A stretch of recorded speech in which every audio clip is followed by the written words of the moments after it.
Welcome to your go-to Detroit Pistons podcast, the Pistons Pulse, co-hosted by me, Bryce Simon of Motor City Hoops. And Omari Sanko for the second, Pistons beat writer for the Detroit Free Press.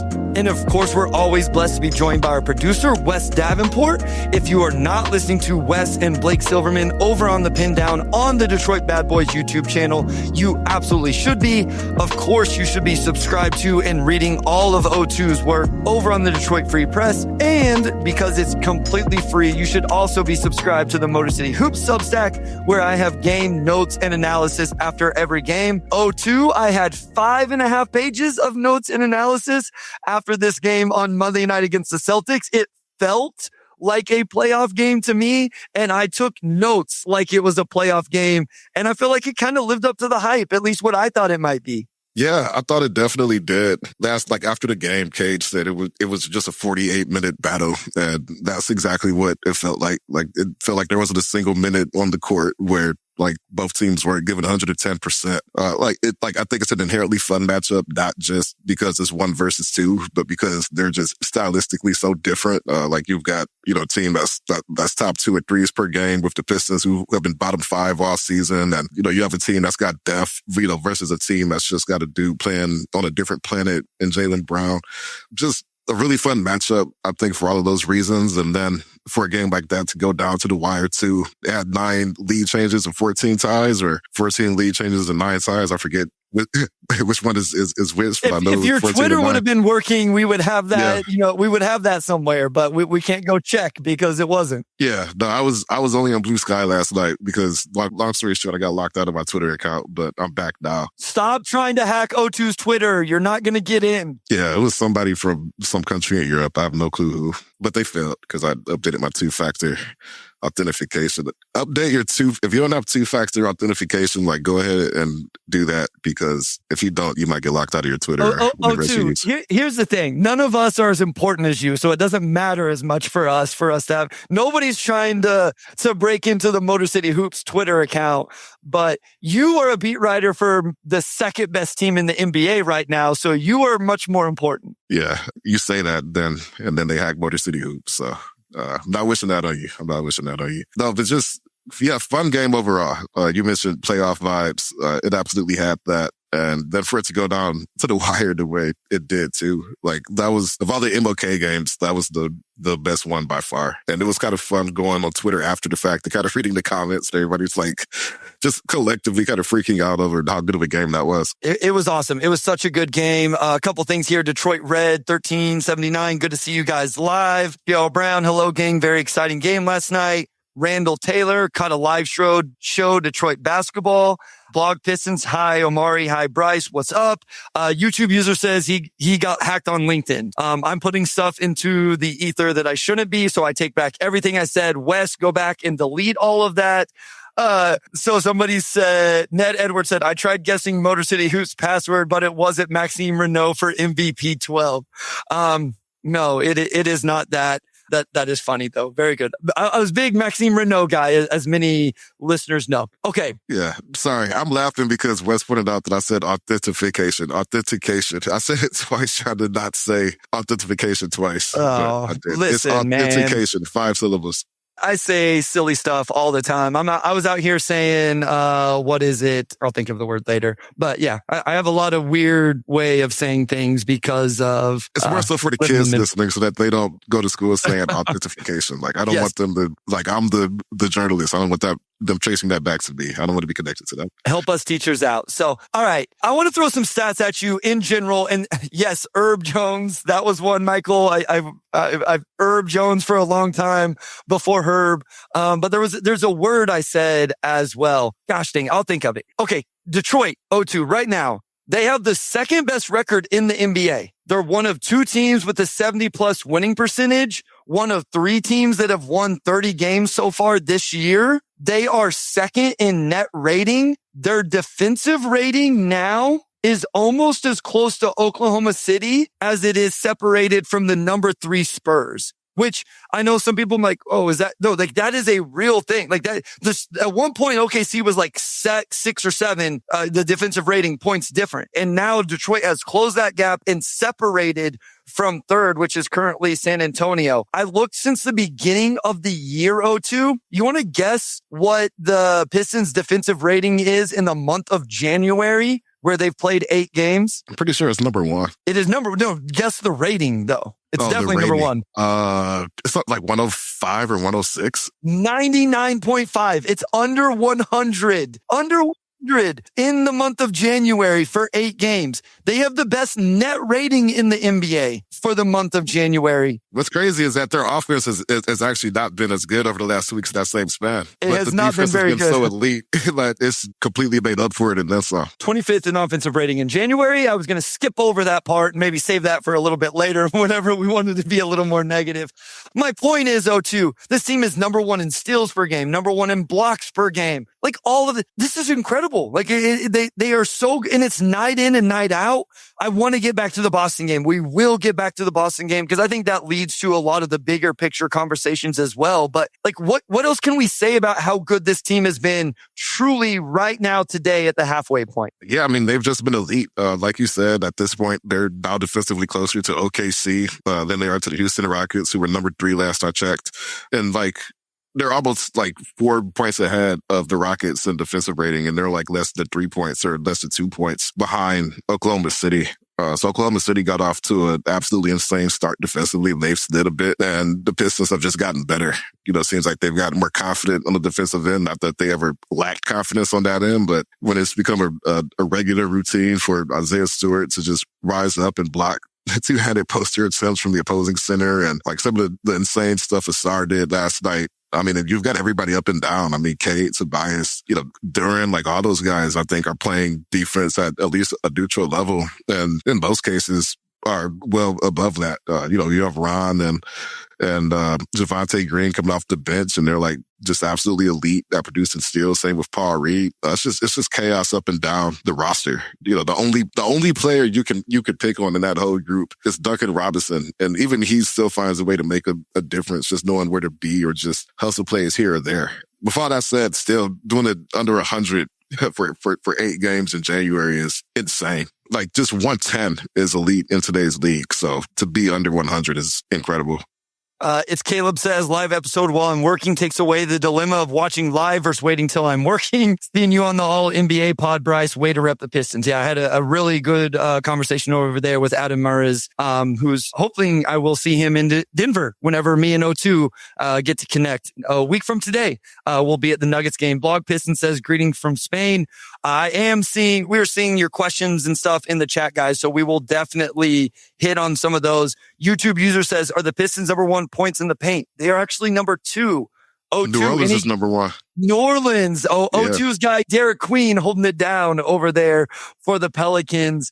Got here late. Greetings from SoCal. Love it. Blog Piston says, against rivals in the top 12 in January is amazing. That was the other thing I saw. Against teams above 500, they also had one of the best records in the NBA. So just a ridiculous start. Let's go back to the Celtics game, because you brought up okay, let me ask you this. I would love to watch this in the playoffs, O2. How about you? Let's start there. Like, I watched that and said, give me 7 games. Our guy, Harry or Mickey from Order of the Blazing Horse says, what up, Doe? I think it's such a contrast in style. So I had it on the Substack, the math game, right? Boston is a high 3-point attempt rate team. Detroit only lost the 3-point battle by 2 last night, Omari. The possession battle, Boston did get some offensive rebounds.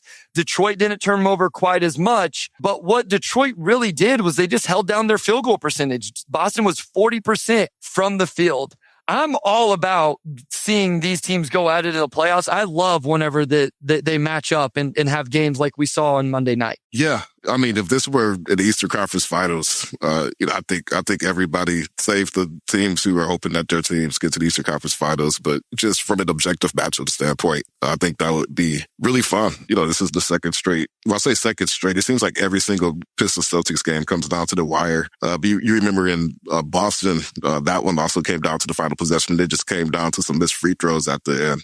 But yeah, they're just a fun matchup for whatever reason. It seems like they're always evenly matched, even before the Pistons kind of had this turnaround. It seemed like they had a knack for playing Boston really tough. Yeah, I'm surprised Boston has been as good as they've been. I do also want to say that too. They don't really have a big man rotation. Like, their backup bigs, like, it's nothing against them at all. Luka Garza, former Piston. Like, I'll never say anything about Xavier Tillman as a fellow Spartan. But, like, those three guys, like, for them to be able to sustain any type of defense at all, and they haven't been that great defensively, to be fair, but, like, to even just, like, not be dead last, with some of the other guys we have in that lineup, it's just insane that they're number 2 in the East with that roster. Yeah, after JB, like, I think Mazzulla is absolutely in that coach of the year discussion because it's been pretty crazy. When we did it on Game Theory, Sam had Mazzulla, I had JB, obviously, as coach of the year. I think what's getting lost right now because it's sustained for so long is that what Detroit is doing is above people's expectation. And I think people are forgetting that now, that nobody had Detroit number 1 in the East. Nobody had them on a 62 win pace. And I think it's getting lost that they are exceeding people's expectations as well, just like Boston is exceeding people's expectations. Just because Boston's expectation was like play in and now they're number 2 and Detroit's was like the 5 seed and they're number 1, I don't think we should give JB less credit. What I will say to this from Blog Pistons, Mazzulla is a genius. Mazzulla is really good. And he had an out of timeout where he anticipated what JB and his staff were going to do, what set action they were going to go to, because they had been playing a smaller player on Jalen Duren and Nimi Keita on Asar Thompson. And so they anticipated that JB would draw up a design post action for Duren. So out of the timeout, Boston actually went back to the Keita on Duren matchup to take it away. It's little things like that I think are really, really fun within a game. And you don't always get in the regular season, Omari, right? Like usually in the regular season, those type of things don't show out. It's more so for the playoffs. Let's talk about the Detroit Pistons and how good they were in this game. Who do you want to start with? I think there's a whole lot of narratives and conversations. Yeah, let's just start with Cade. I mean, all-star starter, got to give, Cade, just the shout out first all-star starter for the Pistons since Allen Iverson in 2009, 17 years ago. And then he's the first Piston to make back-to-back all-star games since Chauncey Billups. So, I mean, this is kind of what you want and expect from Cade, in year 4 or 5, right? Clearly top 10, I think at this point, player in the league. He was, I think, first in player voting, second in media voting, and 4th in fan voting. So it's just not just the popularity aspect, but the across the board respect. I think he's gotten just from a collective NBA fandom and ecosystem. He's really broken through in a way that we haven't seen a Pistons star do in a long time. And then I also thought his performance against the Celtics really highlighted why he's done so. He's still got a brace on his wrist. He just hasn't shot the ball well since that 4-day break, still dealing with that wrist contusion. But 14 assists, 0 turnovers, couple blocks, just really conducted things all the way through. He had more assists than Boston did as a team, just which speaks to just how critical he was to keeping things moving and also to their defense as well. But that's what Cade does. Like, he can just beat you in so many different ways. And I think he was only 4 of 16 or 4 of 17 from the floor, but, still he can just elevate the team by finding ways to get it done. That was the ultimate game where if you just look at the box score and you don't watch, you're just like, oh man, Cade was awful in this game. And listen, I do want to give Jaylen Brown credit. Like, I thought Jaylen Brown really took that matchup, and Jaylen Brown is having one of the best seasons in the Eastern Conference this year. But if you watch that game, and I was critical of Cade's scoring in my notes, but you could still see just like everything else that he provided. The creation, the defense. I thought his defense, I felt like he took on the defense even more so, knowing that, hey, Jaylen Brown's on the other side trying to prove this best two-way player in the NBA narrative or whatever. And I thought Cade tried to match that on the defensive end with some of his stops and the way he got, like you mentioned, blocks and stuff like that. So I thought he was really, really good. And I thought the passing was very good. He had a really fun one in transition in the first quarter where he actually jailed Luka Garza in transition, and it ended up being a lob for Jalen Duren. Usually you jail defenders out of the ball screen. Cade was able to recognize it in transition and stop Garza from getting back, putting the defense in a tough spot. I think we all know that without Cade's gravity, the Detroit offense, like whatever you want to say, whatever worries you have about the Detroit offense, it gets way worse without Cade on the floor in terms of that. I will also say that with Tobias, and we will talk about Tobias, part of why Tobias was so successful is because the lineup that Boston wants to run and Jaylen Brown taking the Cade matchup, which left more advantageous matchups for Tobias Harris to attack. I realize Derek White is an awesome defender, but there is a real size difference between Tobias Harris and Derek White. And I think because of who Cade is, that allowed Tobias to get some of the shots he did and get the matchups he did to go attack in the post. So I thought Cade, in a game where obviously he was not efficient scoring, the defense was there, the passing was there, and just the sheer gravity that he has on the court still showed up in every way. Yeah, and I think last night you really see how big the Pistons starting lineup is compared to a lot of other teams. I mean, K's 6'6", Asar is 6'6" or 6'7", Tobias is 6'8", Jalen about 6'10", and then Duncan 6'7". You don't really have a smallish player in there at all. And then you see Boston, like you said, Derek White, great defender, but he's 6'4". No matter who he's going against, he's giving up at least a few inches in size and potentially weight as well. You look at Peyton Pritchard, obviously he's about 6'1". You've got Asar on him or whoever. You could kind of overwhelm him in some ways, even though he's still such a bucket. It seems like he always has a pretty nice night against the Pistons. But yeah, Cade being able to just not only hold his own, but really give maximum effort on that end, has elevated this group a lot. Like I said, the only player you can really pick on is Duncan, and Duncan is still, crafty and smart enough that he makes plays anyway on that end. So you look at how dominant they've been. A lot of that does start with Cade being able to hold his own right there. Yeah, just a really impressive performance from him. What about Tobias? Let's go to Tobias. I think that's the easy transition. I'm not going to lie, O2, I was nervous whenever I saw Tobias was getting the Jaylen Brown matchup. I do want to talk about the last possession of the game in regards to that. But ultimately, the fact that he had to take that matchup defensively and expend that energy and then have the offensive performance he ended up having with massive shots throughout the game. I mean, that's one of the best ones that I think we've seen from Tobias. Yeah, that was probably Tobias's best game of the season. Hit big shots, took one of the toughest defensive matchup all the way to the end and got Jaylen Brown to miss with a pretty solid contest on that last shot. One thing about Tobias I think has flown under the radar a little bit is that he's actually been a little bit more banged up this season than he has been in the past. This will be his first season, excluding that season after COVID, I think, where they played 72 games. Where he won't play at least 70. And last week he talked about, just needing those 4 days to get himself right, with the time off he had before too. He's had some ankle injuries. He had the hip injury against the Lakers, where he left in the first quarter. So, I think he's feeling a little bit healthier, and I think we're starting to see that. Tobias, when he's locked in, he can play at a truly high level, and they really needed somebody to step up and hit shots last night. Outside of Tobias, I thought J.I. had some big threes late, and then Duncan, it wasn't an amazing offensive night for the Pistons for most of the night, especially through the first three quarters where they were only 6 of 27 from three or something like that. They weren't really falling to the fourth. So, yeah. Tobias, they call him Unc, and I think everybody knows what he brings behind the scenes in the locker room too. But like last night just showed us how important he is on the floor as well. Yeah, just an incredible performance from him. And I think multiple other players that we need to talk about and discuss how they played in this game as well. We'll get into that right after this.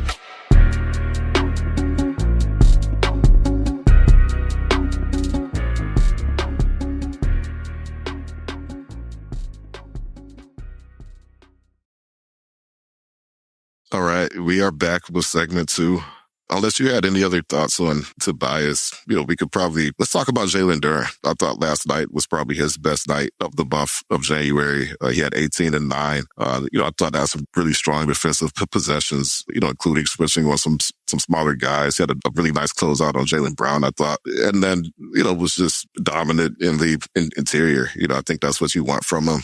I think he got a couple fouls and Luka Garza early. I think Luka had four fouls by halftime. Duren was a big part of that. what have you liked about Duren's, not just growth, but specifically last night? Yeah, I mean, I think that was an advantageous matchup for him. Well, I will say this. Nimi Keita is better defensively than what I realized. And so it wasn't quite as advantageous, but you still want to see him, really dominate that matchups.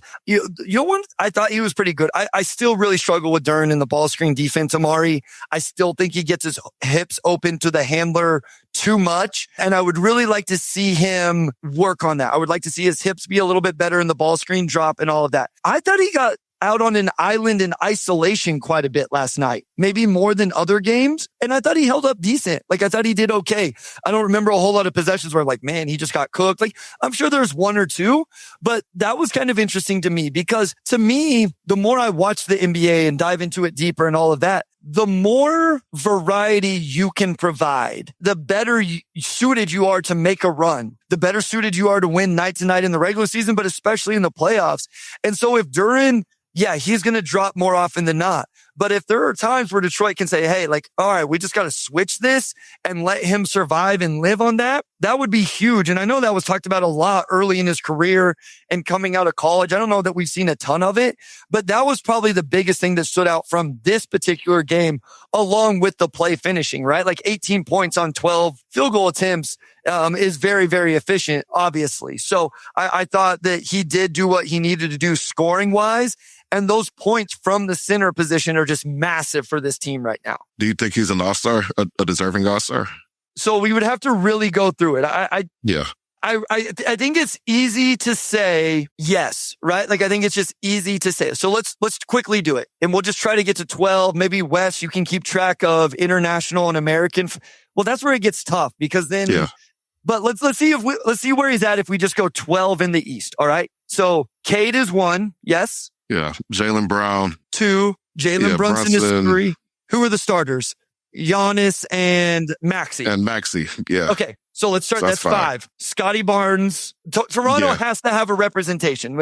If you want to argue Scotty Barnes or Brandon Ingram, whatever. So that gives you 6. Donovan Mitchell has to be on there. I don't care that they're 7th in the East. So that's Norm 7. Powell. I don't know that I would say Norm automatically over Duren. Yeah, I think Jalen Johnson. Yeah, I wonder about the Hawks only because they have been, sliding a bit. I'm looking at the standings. They're 5 games. Here's what I'll say though. At the end of the day, Jalen Johnson, the numbers are still ridiculous, and he's kind of he has been the best player, most important player, whatever on that team. So you're at 8.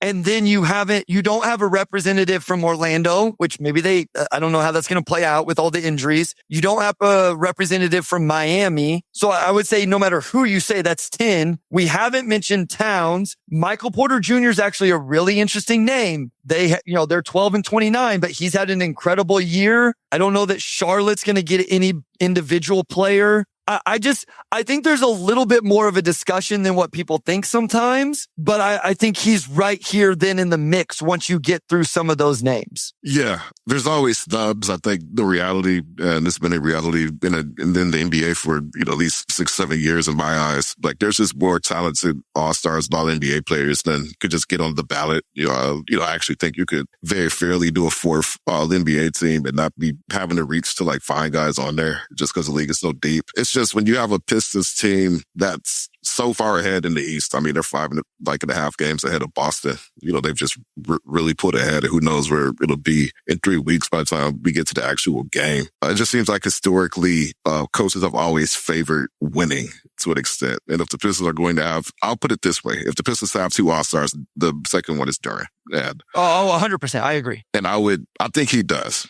I don't know how coaches are going to vote. That's not based on any inside analysis or anything. It just seems like the league has always tried to value winning. And I think Duren does end up probably getting in either over Jalen Johnson or MPJ just because of the record. But we'll see how it goes. I think what's hard is how do you give the Knicks 2 guys when the Pistons are 7 games above? Or if you're going to give the Knicks 2 guys, how do you not give the Pistons 2 guys?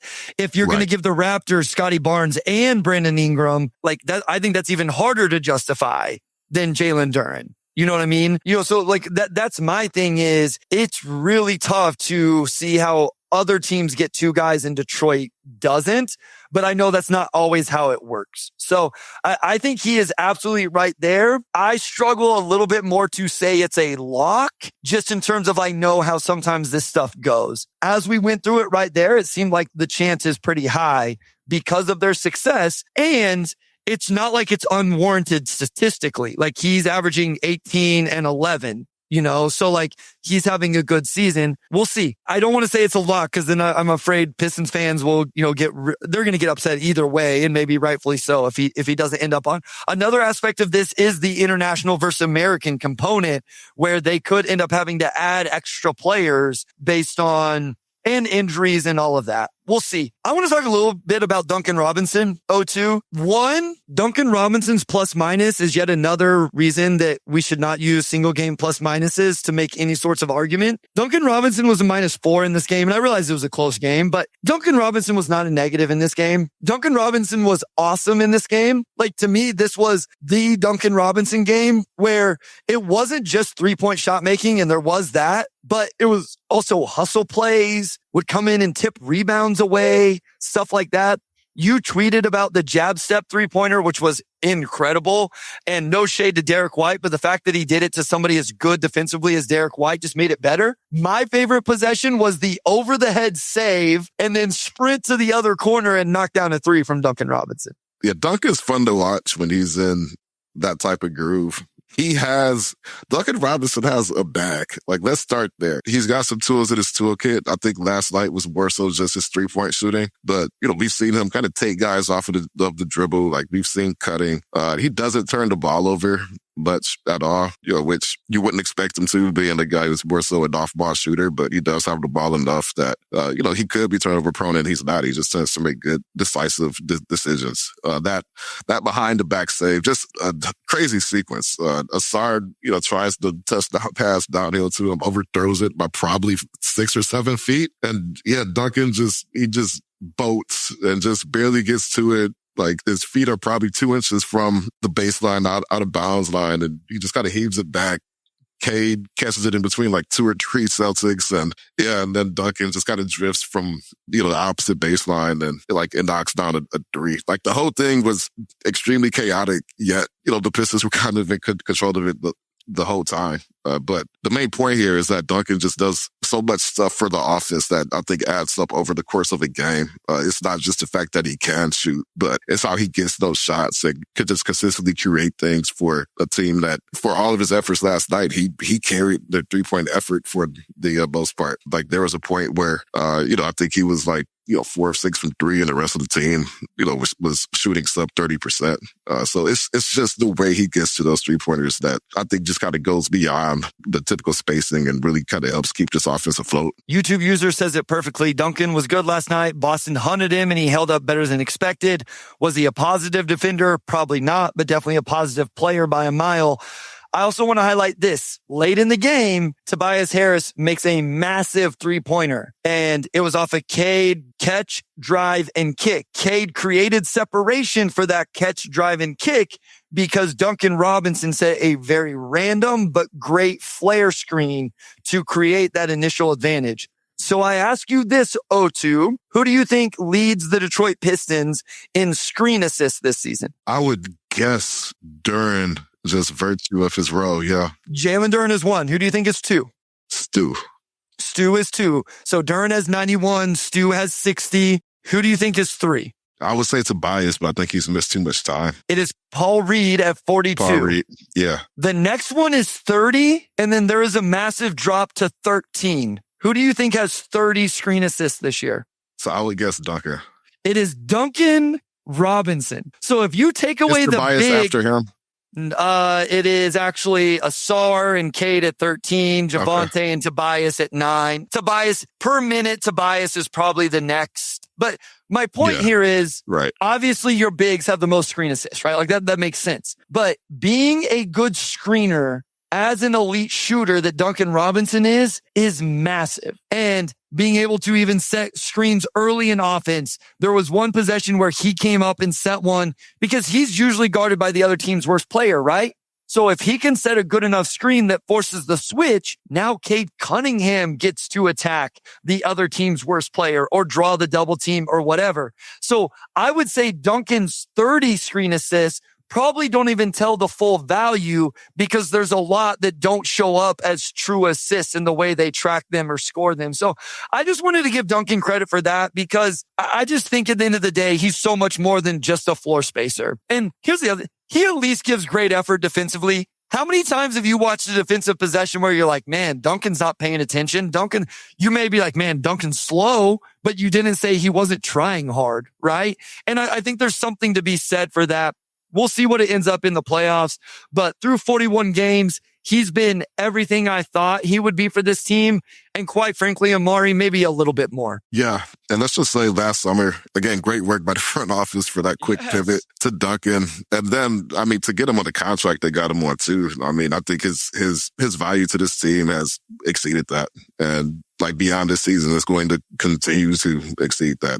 He's been so good for this team. Like he's fit this offense like a glove. Like you said, I think just the effort he gives on defense still matters a lot because you can drag a team down, I think, more with bad effort than you can with just your defense not quite being up to snuff regardless of your effort, right? You still want to see 100% there, and he always gives that. And I think part of that effort is he ends up in the right spot, which to your point, if you're not even in the right spot as the low man or the gap defender or in transition, like that can really, really disrupt your defense overall. They can scheme some things to occasionally help him out in terms of his issues staying in front of the ball. All right. I want to talk about Asar Thompson because then I think everybody else plays into a bigger picture conversation that we probably are going to have or lead into having. Thoughts on Asar Thompson last night, and maybe not just last night, but just kind of in general where he's at this season. You know, maybe a little bit of an Asar check-in here. I mean, defensively, he's terrific, for all the reasons we've always talked about with him. Like 4 steals, I believe, last night. He was just everywhere, creating havoc. Just his ability to, essentially switch on it to anybody and more than hold his own. I mean, just everything he does on the defensive end is amazing and why he's been an effective starter for this team. Offensively, it's been more of a mixed bag. I think ideally on some level this season, you want to see some growth as a shooter. And it's probably been the opposite where he just doesn't really take threes much at all. And a lot of times when he does take them, it's just because a possession kind of fizzled out and it just kind of ends up in his hands. And it's a heave. I still think he's when he has the ball and he's aggressive with the ball, I think it does a lot of great things for the offense. But it feels like there are nights where there's flow and, he's finding gaps to attack. And then there's nights where he's figuring out where exactly he needs to be. I thought he was good on both ends last night, particularly on defense. Just the havoc he created there. Big reason why they held. Boston, I think, was just below 40%. They were like 39.8 or something like that. He's a first-team all-defensive guy right now for me. We did that over on Game Theory, and he landed as a first-team all-defense guy for both Sam and I. Stu actually wasn't eligible yet because there's still enough percentage of his games under 20 minutes. We'll see how that plays out the rest of the year. I want to throw something at you, Wes. I would love to get your thoughts in the chat as well. And obviously from our live viewers, I think I'm good with the Asar on the ball stuff for the rest of this season. And I wonder if it would be better for him to just lean into fully off the ball, like just lean into run out in transition, play on the baseline, ball screen and roll. And here's where this idea comes from. And I don't mean to compare him to his brother, like they're different players, all of that. When I watch the Rockets play, almost every game I've watched, my note says, Amin might be the most elite baseline cutter, play finisher, offensive rebounder, etc. Amin doesn't shoot threes. He shoots them better than Asar, but it's not like he's a floor spacer, and he figures it out.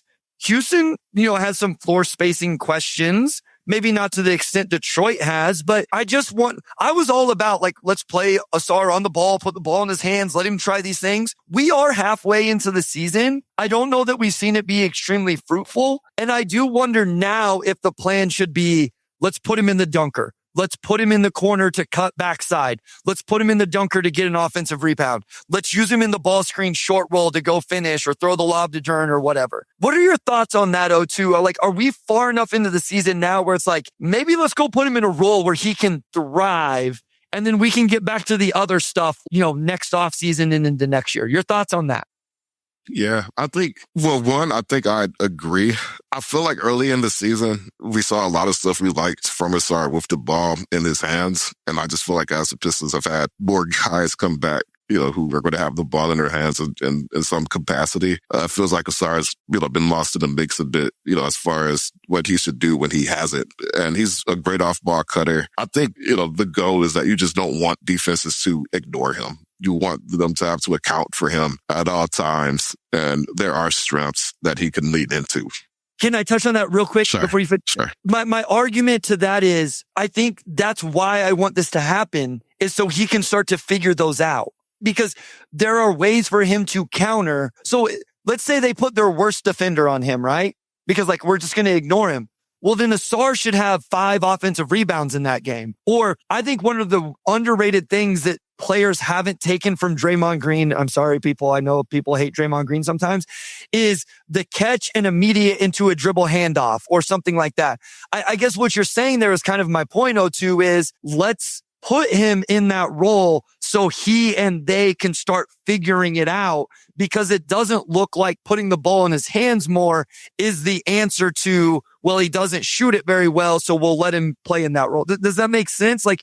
I think he can figure it out, I guess. Yeah, no, I think he can figure it out. I think the other issue you kind of run into with that is that there's overlap with that role and what Duren, is fair. doing this for is them fair. Sure. as well. I think when you have Stu out there, it alleviates that a bit just because Stu could knock down threes, but not to get into what they need to do at the long term for this and that. But you imagine Asar next to that elite kind of high volume, high accuracy 4. And then it's easier to imagine a star in that row just because the court's going to be so much more open. They don't quite have that now, even though Tobias, is a very, very capable shooter. Just because you have Duren, and Duren is such a big part of this offense. So that's the issue with, I think that role for Asar, it can work, but you're going to have 2 guys with a bit of overlap there. And I think you're just always going to have a little bit of awkwardness in the offense with that. Wes said agreed on both counts. Just anything to up the efficiency for him without asking him to do much. His defense is so good, you don't need much to justify the minutes. A sentence I never imagined typing: take Asar's on-ball reps and give them to Jalen Duren. He says not point guard stuff, to be clear. Yes, just the ability to attack and what Jalen Duren has shown in those situations. Okay, I just wanted to throw it out there. It's been something I've been thinking about. We'll see, if this team looks different after the deadline, then, which is quickly approaching all of a sudden. We're are we 2 weeks away? Is that what it is? 2 weeks, right? The 4th or something? Is it Tuesday? Yeah, we're the 2 weeks 5th, away. so it'll be Wednesday? Yeah. It'll be on Wednesday, yeah. 2 weeks from tomorrow? That's crazy. All right, let's go to break. And then O2, we had a super chat that was here even before we showed up, which was cool. We'll start with that. And then I think that'll lead us into a lot of the other conversations. So we'll get with that right after this.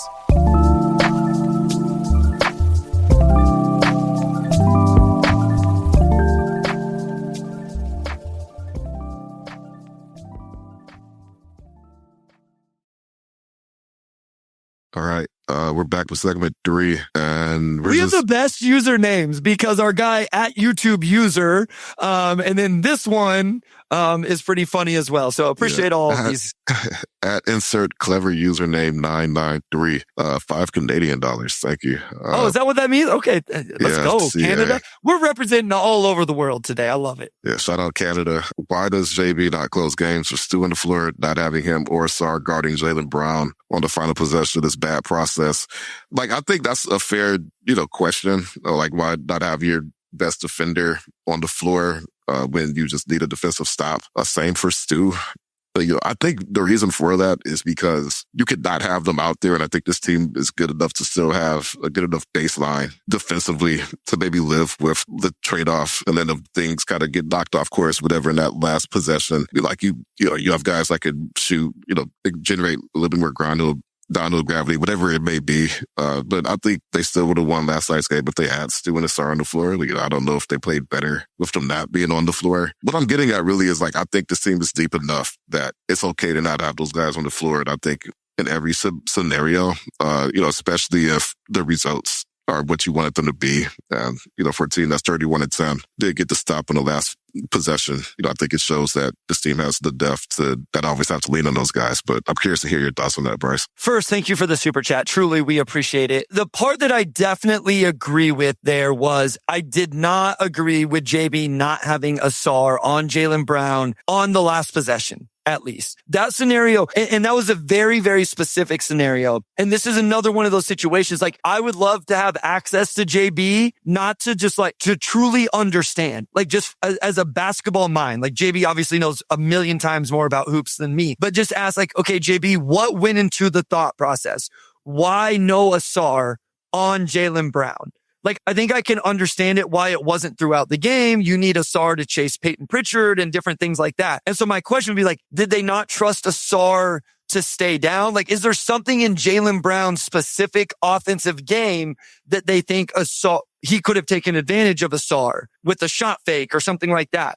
And Tobias maybe be better at staying down? Is it because of the respect they had for a Peyton Pritchard and they felt like Asar was the best option to guard him and they had enough confidence in Tobias to take, Jaylen Brown away?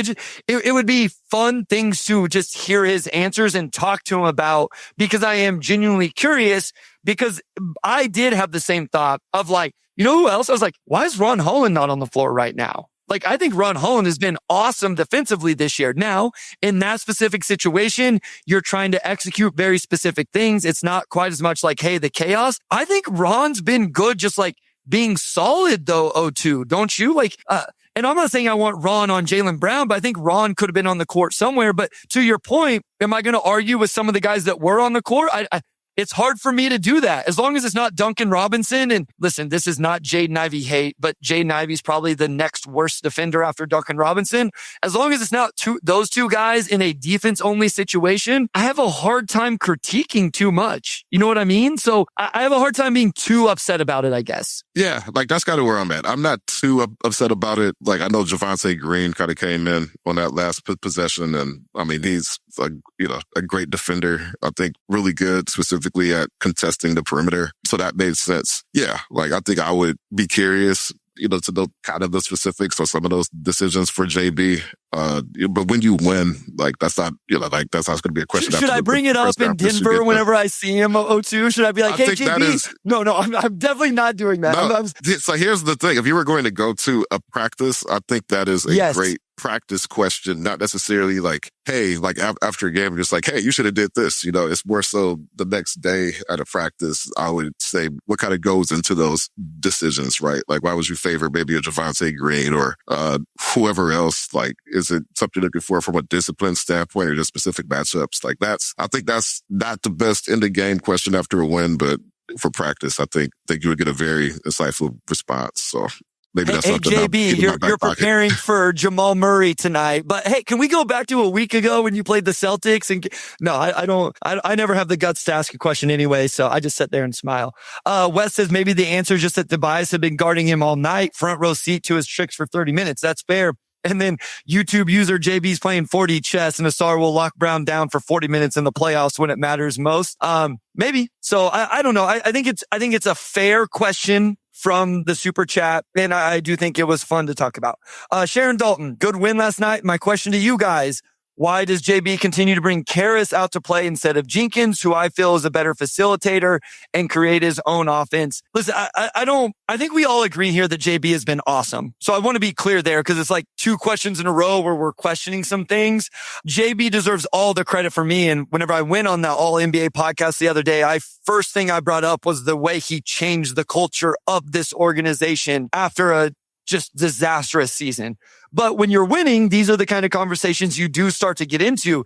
And whenever Trajan Langdon hands you 15 players that can play, 14 players that can play rotation minutes, Wes, double check me on that. No Clintman, no Isaac Jones. Is there somebody else that can't play? 15 rostered guys plus Jenkins would be 16. Are those the only two that we wouldn't trust to play minutes? Clintman and Isaac Jones? Yeah, I think that's fair to say. Is that fair? So 14? Yeah. When you hand a coach 14 players that he can conceivably play. So Wendell Moore maybe is on. Wendell. Okay. No, he's not a two-way though, is he? He's a two-way. He is a two-way, yeah. So there's 15 rostered players plus Jenkins on a two-way, 16. And all you're taking away is Jones and Clintman. Yeah. Anyway, when you hand him multiple players he can play, this stuff comes up. I will be honest, my guy Harry and Mickey, those guys brought me over on the Order of the Blazing Horse. They asked me for my playoff rotation. I've been a little bit more LeVert supporter. I won't lie. After the first half, I was interested in Jenkins minutes for the second half. I'm starting to swing. Here's what I will say about LeVert real quick, and I'll let you go too. I don't think LeVert's defense has been as bad as what the fan base thinks. I think his defense has actually been fine to good. I thought he made multiple impactful defensive plays last night. I understand the fan base's frustrations with his offense and why they call for some Dennis Jenkins minutes. Yeah, I think defensively he's held up fine. I think he has a tendency to come up with impactful plays and the 15 to 20 minutes he's out there every night. I also think Dennis has been good enough that it's normal and natural to kind of clamor for him to play more. Even not over Dennis. I think over Harris. I think there's other guys, that Dennis has been just as impactful in this season. Some of that I think is just, the simple fact that they've continued to win games with Harris. I know thoughts for the fans. They say, well, Harris he had a turnover here or there or whatnot. I think in the grand scheme of the game, he does a lot of positive things and maybe his negative plays can, stand out more. But I have not seen him as a negative for this team. He's a guy that's knocked down threes for him, secondary playmaker. Like we said, defensively, he's held up. So some of it is just somebody's going to get the short end of the stick when you have a rotation that's deep. Harris is a vet. He's a guy that is familiar with JB, his system. You got to draw a line somewhere. I think JB still tries to find opportunities for Dennis because he does deserve to play. But the reality is that you have to draw a line somewhere, and they are still winning games with Harris. And, I think that's just a fact. I don't think Harris is, I can't point to a loss for him like, oh, they lost that game because of Harris, right? I think he's been a viable rotation piece for this team. Yeah. And as Michael says, it's a long season. Everyone's going to play.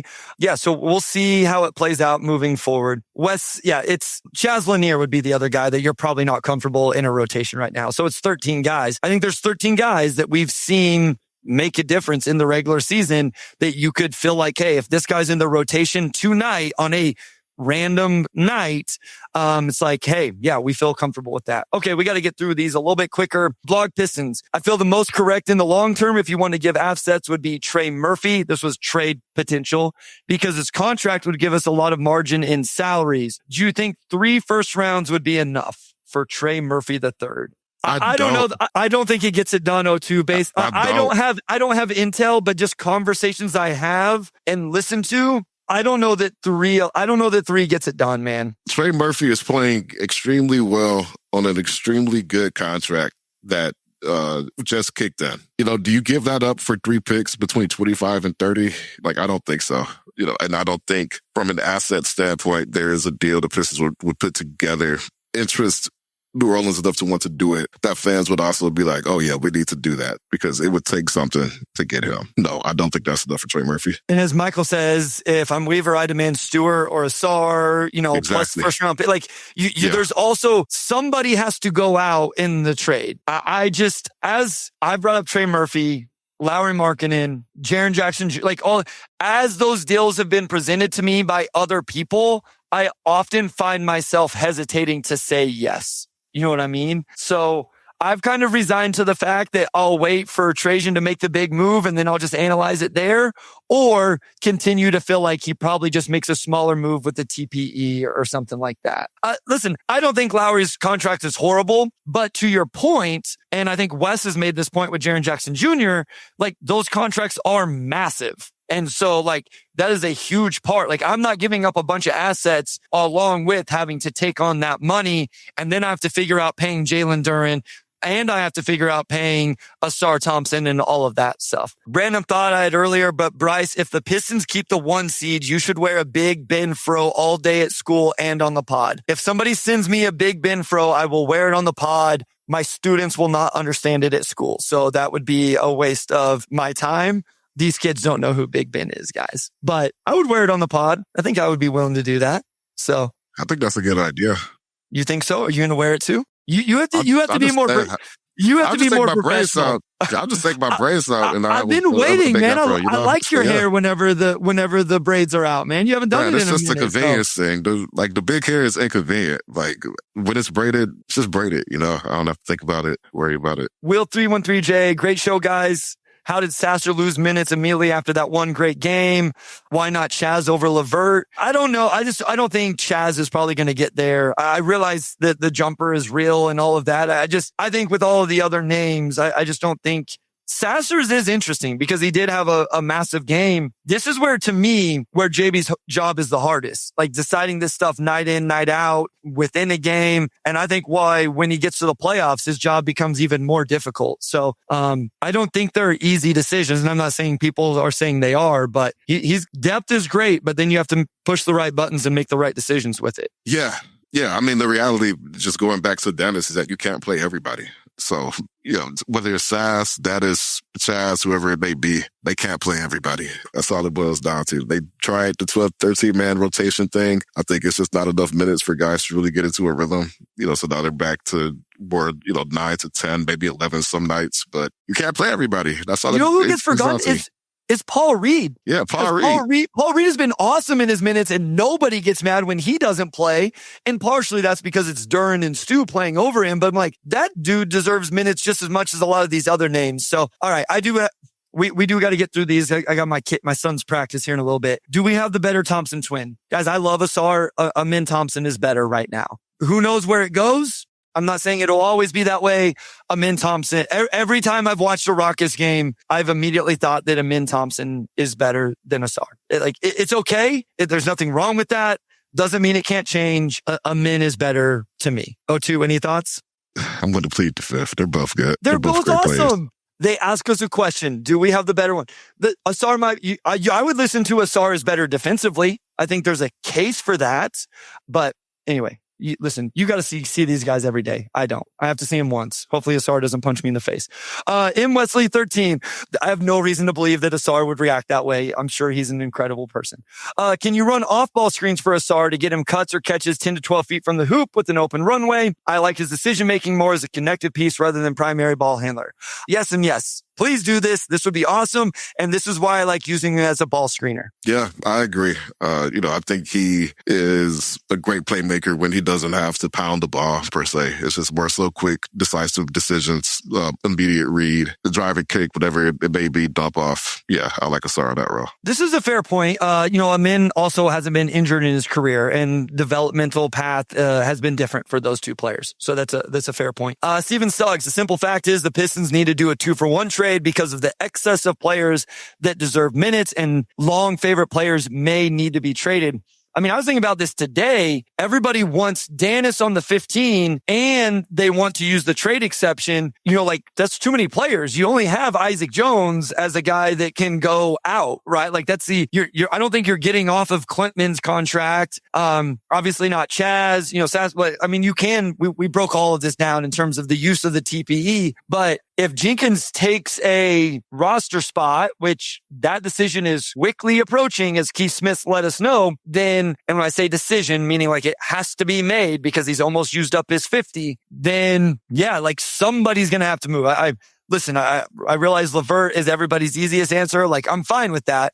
And, his contract makes that fairly easy as well, but I don't know. We'll see. I'm excited for the deadline for the NBA in general too, but also, I'm interested to see where Trajan goes with this thing. Yeah, I think there's clamor from the fans for sure to go for not even a big swing, but just a big enough swing that it gives you a little bit of extra oomph going into the playoffs. But whether that's MPJ, I highly doubt they do a big swing for like a Markkanen or a Trey Murphy. MPJ is probably more so in that soft spot of not up to committing too much money going forward and maybe not as high of a buy-in to get them. But beyond that, probably a good time to use the TPE, $14.3 million. I wrote a story about this the other week, but there are some pretty good guys in that range. I think most would agree that they need to make some type of move.